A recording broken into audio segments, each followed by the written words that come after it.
I'm joined by Dr. Casey Harbine for another edition of Morning Rounds. Thanks for joining us today. Yeah, thank you. We've got a topic I've never heard of before, Juuling. Am I saying that right? Yeah, What is that? I think you're saying it right.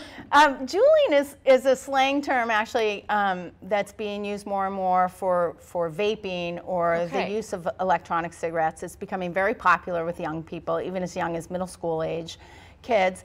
A Juul is actually, it's a particular brand of e-cigarettes, and so it looks a little bit like a flash drive, so parents might not recognize it. It doesn't look like a typical cigarette, and it can plug into a USB port to charge it, and it represents about 33% of the e-cigarette market right now. Wow, okay. Well, is there a problem then with this?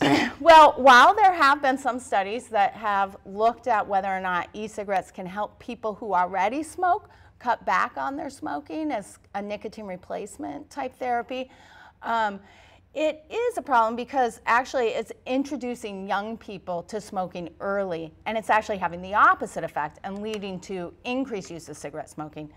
E-cigarettes do contain nicotine, they contain other toxic substances that have been linked with a variety of different lung injury type illnesses, and it's so new we don't really know what the long-term effects of that. Plus, you know, these products are being targeted to young people, even though the companies say they're not. They are coming up with flavors like mango and sour apple and things that are more attractive, I think, to kids. Are there any regulations? So typically, you know, you're not supposed to sell e-cigarettes to anyone under age 18, but these things are available on the internet. And so a lot of kids are actually getting them online. Even though you're not even supposed to sell them online under 21, you know, it might be linked to a parent's Amazon account or whatever it is. And they can actually gain access to these products without too much trouble. So then what should parents be aware of? Well, I think, you know, it's interesting. These products, they look different, you know, so you just got to be aware of them. Be aware of what's going on. Talk to your kids.